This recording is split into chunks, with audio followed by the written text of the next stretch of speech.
Hi peaches, it's Shaaba. Welcome back to my channel and thank you for clicking on another video. Welcome back to our weekly series of fishing for a-holes. If you're new here, it's where we take a look at some Am I the A-hole posts on the subreddit. Why? Because it's a little bit of fun, a little bit of juicy drama, also because we can hopefully help some other people out whilst expanding our own mindsets. It's always a total surprise as to what we'll find here. So without further ado, let's dive deep into some a-holes. Yep, I said that. Am I the asshole for feeling weird that my partner located me in public through a public security camera system, took pictures of me and sent me the pictures of myself? Whoa. One, that was a big title. Two, that sounds like a lot. I'm a 28-year-old woman and I work remotely. I like to work at a nice mall near my place with an indoor botanical garden. My partner, who's a 49-year-old man, knows that I frequent this place and we've worked there together. One day I told him I was there and then later he texted me several photos that made me feel uncomfortable. The photos were stills from security footage from cameras around the mall. Does he work in the mall? The pictures were me at a coffee shop, walking and working on my laptop. I don't know how he accessed the security footage system. He doesn't work in a field even remotely related to security. Receiving these pictures of me made me feel weird. I understand why. And I sent him a direct message saying to not do it again. I know he intended for this to be flattering or cute, but it didn't feel cute. It was an awkward and uncomfortable situation to be in and we didn't talk about it beyond that. However, it came up again several months later when we were having a general conversation about small conflicts that sometimes go unresolved in our relationship. I brought this up as an example of something that upset me that we never addressed. I told him it wasn't cute and that it felt invasive. He told me that by sending him a direct text that day saying not to do it again, that I'd lost my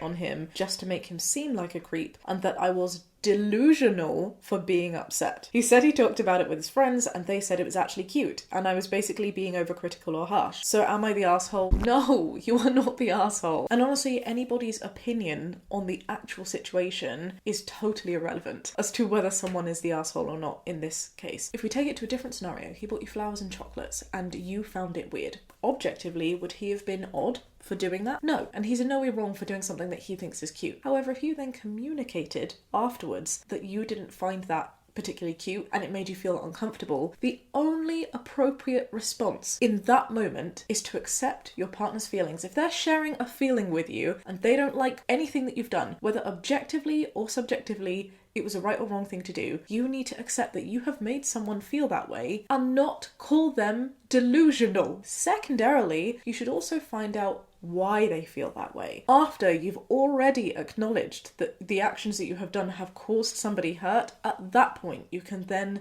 dig into whether it was reasonable for you to have done that thing. In this case, I think it's fair to say, though peaches please comment downstairs and let me know, I would say it is objectively creepy to send someone security footage. I would also have asked, where the frick did you get access to this security footage from? But regardless, do not only call someone delusional for how they feel, which is just, honestly, I don't use these words lightly. In fact, I think sometimes I can be too harsh when I think there are occasions to mention words like abuse and gaslighting, but that is gaslighting. To make you feel like your emotions shouldn't be your emotions. No, you can't tell people how to feel. The reaction makes you an arsehole. And that, coupled with the fact that in this case it isn't sending someone flowers but genuinely an objectively odd and creepy thing to do, I don't understand how it can be seen as cute, is a very odd spice that's added to the dish that's already been served arsehole. My three questions coming out of this would be, number one, how did you get the security footage? Number two, why did you think that was cute? Because I think that would help you understand a little bit about the person. And three, why on earth are you telling me how to feel? Very odd to me. Your boyfriend is old enough to be your father, stalking you and gaslighting you when you feel uncomfortable. Red flag,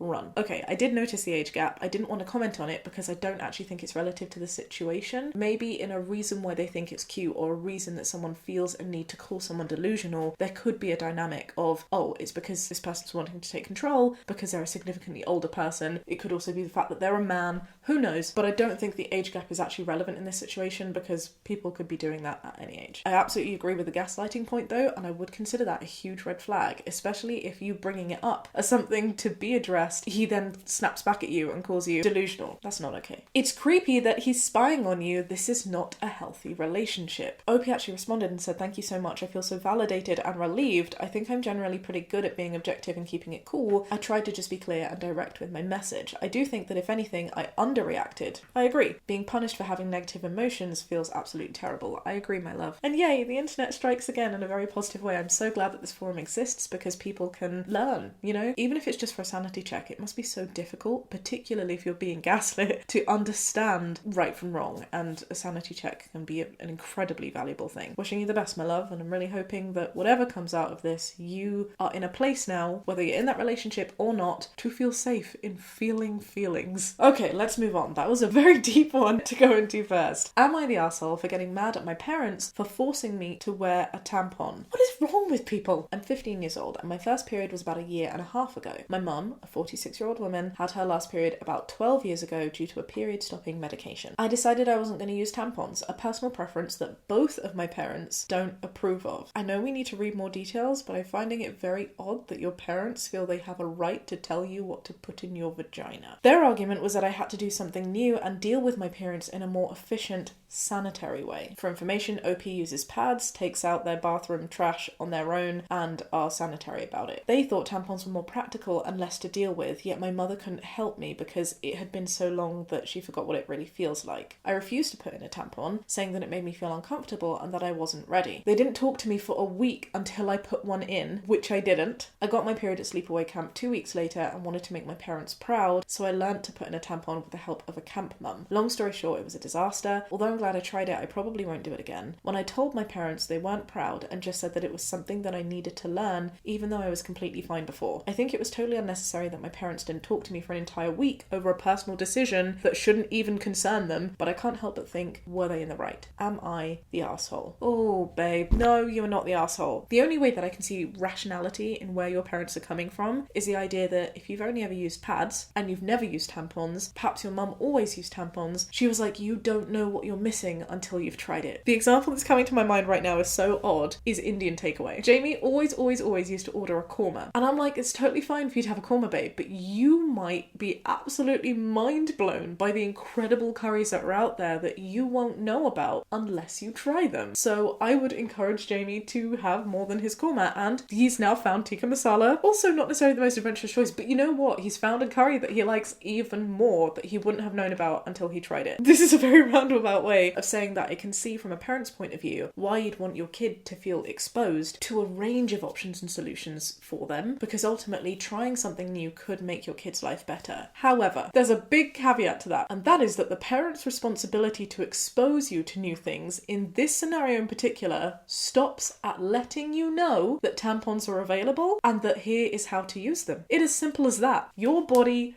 your choice. You and only you have the right to determine what happens with your body. And I get it, you're 15, you're young, but your parents have done their duty. They've told you that they cannot force you to insert something into yourself that you don't want to be inserted. And they certainly are so unbelievably wrong to punish you by withdrawing love, by not speaking to you for a week unless you do something that you're not ready to do. Who in their right mind thinks that that is good parenting? Both of these posts that we have explored today are just people overstepping and not staying in their lanes and feeling like they have a right to tell other people how they should be functioning. Stay in your lane, mama. If it's not your genitals, mum and dad, why the hell do you care? Not the arsehole. What a weird thing to be mad at you about. If anything, your mum should have made sure that if you choose to wear a tampon, you're doing it correctly. Honestly, this was an epic fail for your parents. Are they always so controlling? OP responded and said they are great parents, but yes, they can sometimes be very controlling. They're just very stubborn and sometimes can be very narrow-minded, but they're great people overall. I might be reading too much into this, but I wanted to share that this is sometimes how I would talk about my family. This can be so multi-layered and complex, and for me, I know for sure there was a huge cultural element of being brought up to think my parents are great, my parents are amazing, my parents gave me life, I owe my parents, which I understand to some sounds really odd, but when you are told growing up and made to give thank you speeches on your birthday to your parents, it takes a lot of unlearning to realise that actually you didn't ask to be brought into the world, and you functioning as a human being and deserving the basic levels of respect, it doesn't make you a bad person. Hearing OP's response here honestly makes me feel like they're in the mindset that I was a little while ago, and I wouldn't be surprised if there's maybe more to this situation where the parents are significantly more controlling and they just don't know it yet. All this to say that if you, lovely peach, watching this video feels like,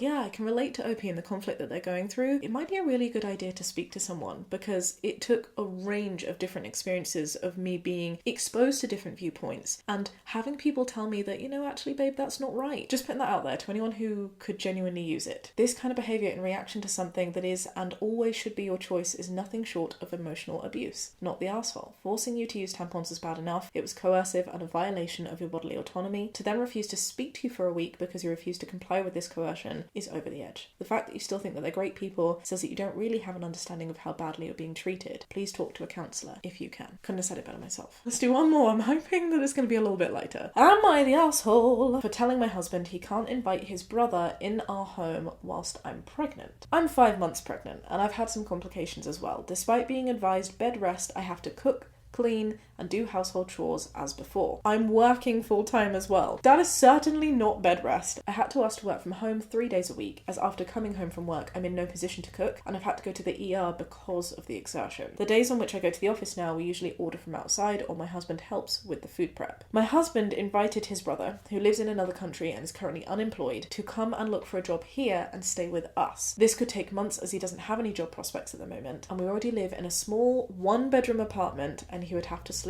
on the couch, and you're working from home. I can see why you wouldn't want this to happen. I got upset and had a big fight with my husband since. Number one, he didn't discuss this with me first, before inviting his brother. Number two, I'm deeply uncomfortable with his brother staying with us whilst I work from home. Since I'm pregnant, I like to dress easy. It wouldn't be appropriate with my brother-in-law at home. It's a cultural thing. Even if it wasn't a cultural thing, my love, you are perfectly entitled to not feel comfortable with having someone there when you're literally working from home. Your husband doesn't really have a say in this, because he's not the one that's going to be having to deal with his brother all day if he gets to escape to an office and you are physically incapable of doing that. 3. The additional chores of hosting him would invariably fall to me. My husband argues that I wouldn't have to do anything extra, but I'm 100% sure I would. And you know why you shouldn't trust your husband when he says that? It's because your husband already should be doing everything for you. If you are put on bed rest, it's because there is a genuine risk to your child. God forbid this happens. Touch wood, this doesn't happen. But if you don't listen to bed rest advice, the lives of you and certainly your unborn child are being put at risk. And your husband will know this, and for some reason you are still the one cooking, doing chores, going to work. It doesn't compute in my brain. So if in the household with just the two of you, you and your husband, he's not taking on the chores to ensure that you can do bed rest, then you sure as hell will be doing more when the brother comes, because your husband hasn't helped you out so far, babe. Lastly, I'm extremely upset that it doesn't even occur to my husband that having his brother over, especially at this time, could be a problem for me. All he cares about is his brother finding a job, which is sweet. He wants him to get back on his feet. Am I the asshole, or maybe just hormonal? Let me just say an extra point right here. If your husband has called you hormonal, and this is why you've put this in this post, because those are words that have carried over, then wow, he is a huge asshole. But right now, he's still an asshole, and you, my love, are not the asshole. Oh god, I hate the fact that every single one of these posts has meant that people are in crappy positions where people they're supposed to love and trust are exerting some kind of emotional power over them. And it hurts my soul and my brain to hear just how common this is. People should just be nice to each other. I'm constantly shocked with how much toxicity there is in the world. Is OP's husband stupid, dumb, or stupid? Jumping onto this comment to also urge OP to do all she can to relax and get as much bed rest as possible. After 2 MCs of my own, I'll do anything humanly possible to protect my baby. Please do not risk yours or your baby's health. Well, there you have it, my loves. A very heavy Am I the Arsehole today. I'm sending you love and light. If you would like to get your little peachy butt downstairs into the comments section to have a little discussion, please feel free to do so. If you enjoyed this video, give it a thumbs up and subscribe. It really, really helps me out. And I'll see you next time with another video. Be kind and have a great day. Bye.